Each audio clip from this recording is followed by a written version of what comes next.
So Paige Bueckers is playing basketball tonight for the second last time, if maybe that's the last time ever in a UConn jersey. This could be her last time in a UConn jersey. And while I did think not South Carolina, USC were going to put up a better fight. I thought they were going to put up a better fight in that game. And I said UConn are going to win, but it's going to be a close game, and it wasn't even close in the end. But I thought, you know what, Paige and UConn had too much, and today they might freaking lose, but it's unlikely. Obviously, this is Paige's last dance right now. So, looking at the predictions, the betting odds, they're the odds-on favorites to win. They're like minus 150 or something to win with 4 teams left. And UCLA, the UCLA are a 7.5 point underdog. And the funny thing is, I just think as where their matchups are, I actually think UConn are might be too good for UCLA. It's going to rely on a Janiah Barker masterclass. He's Kiki Rice is good. Kiki Rice very, very good.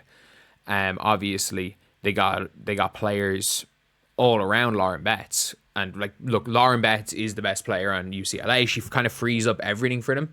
Because the thing with Lauren Betts is you can't put her in single coverage. But maybe Sarah Strong can. I think this is going to be a battle. This is going to be like Sarah Strong.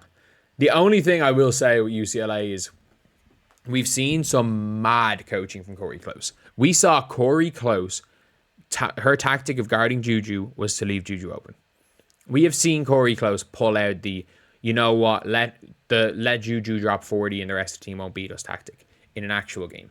We have seen her do that. It would not surprise me to see her going under every single screen on Paige Bueckers like Oklahoma did.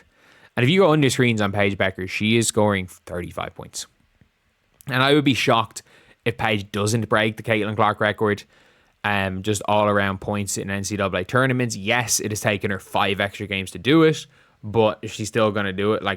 It's one of those records where, Caitlin Clark doesn't hold the points per game record. So if it's going to take her 5 games to do it, 5 games extra to do it, that just means she's been to more Final Fours. And in fairness, the fact that it wasn't a UConn player is impressive, but it is a record that she's almost certainly going to break.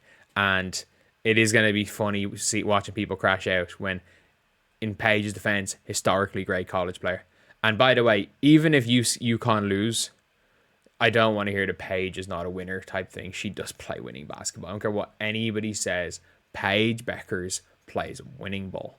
Just how she plays the game. And yeah, it's going to be an interesting matchup. I don't really know how I feel. Since I started to ask a question to Corey Close, your number 1 overall seed before I finished, she didn't seem that way based on where UCLA has been covered all season.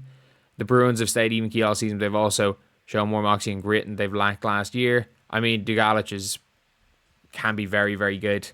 Janiah Barker, if Janiah Barker steps up, that's kind of really what they need. They need everyone to step up. Is there a way to slow down Paige Bueckers? The only person that slows down Paige Bueckers is Paige Bueckers. At the college level, the only person that slows down Paige Bueckers is Paige. We can be honest here. She's the hardest player to guard. Yeah, Paige is... Look, Paige should have been the second best player in college basketball. Paige should have been a shoo-in for National Player of the Year. The fact Paige didn't win a National Player of the Year is testament to how passive she was till the second half of the Oklahoma game.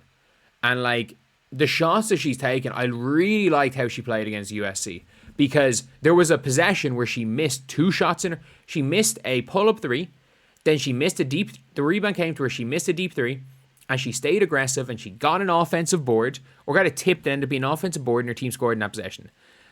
Aggressive Paige is a WNBA All-Star day 1, year 1, as a rookie, WNBA All-Star. Aggressive Paige is where the real... If Paige stays aggressive, that's where the real, Caitlin versus this player. Because aggressive Paige, I don't think right now is better than Breanna, but will likely be better than Breanna.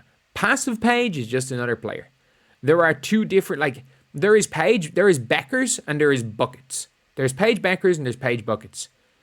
And Paige Buckets was a player that existed pre-ACL tear. And Paige Bueckers is a player that has come back the last 5 or 6 games. And I've watched all Paige's here. She's been really good. Even Pastor Paige is a really good player, but she's just another really good player. Is Lauren Betts the biggest X factor? Yeah, I mean, like, I don't know how to guard Lauren Betts. I think they'll figure out a way to do it, to be honest. But, like, if they can figure out a way to do it, this game's kind of over. South Carolina...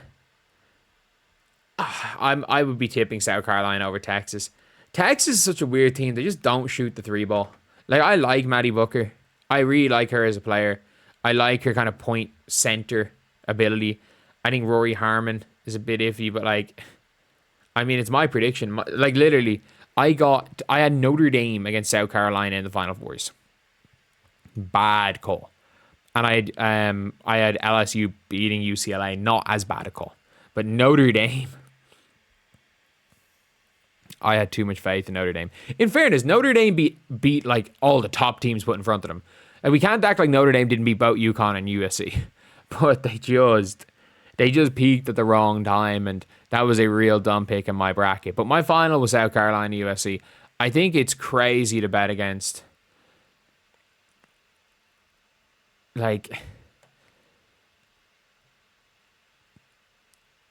South Carolina, the ability to bombard teams, multiple scoring options. Didn't see that against Duke. We didn't see that against Maryland either. Like, South Carolina have been terrible in the tournament. Like, we can be honest here. South Carolina have been terrible.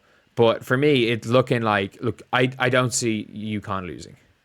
If UConn lose, then it depends on how they lose when we have questions. Like, if UConn lose and Paige is passive Paige, then we can start to question Paige. And if anything, because we know what Paige Bueckers can do, we know that Paige Bueckers is still in there, we start to question Gino or Yema then.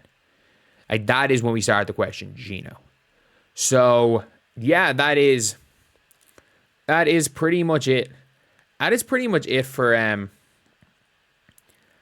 this talk. And let me know who you guys think are going to win in the Final Fours.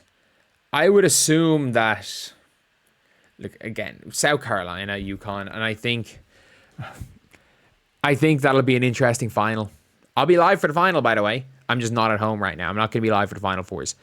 If it wasn't so late at night, the problem is that there is people on either side of me, so I can kind of talk like this. I can't like do a live stream or anything for the Final Fours, and I'm on a really uncomfortable chair as well, so doing this for 2 hours might be a bit annoying. However, yeah, going into the finals on Sunday, 100% I'm going to be live streaming that one. So anyway, yeah, let me know what you guys think in the comment section below. And as always, thank you guys for watching. Please like, comment, and subscribe.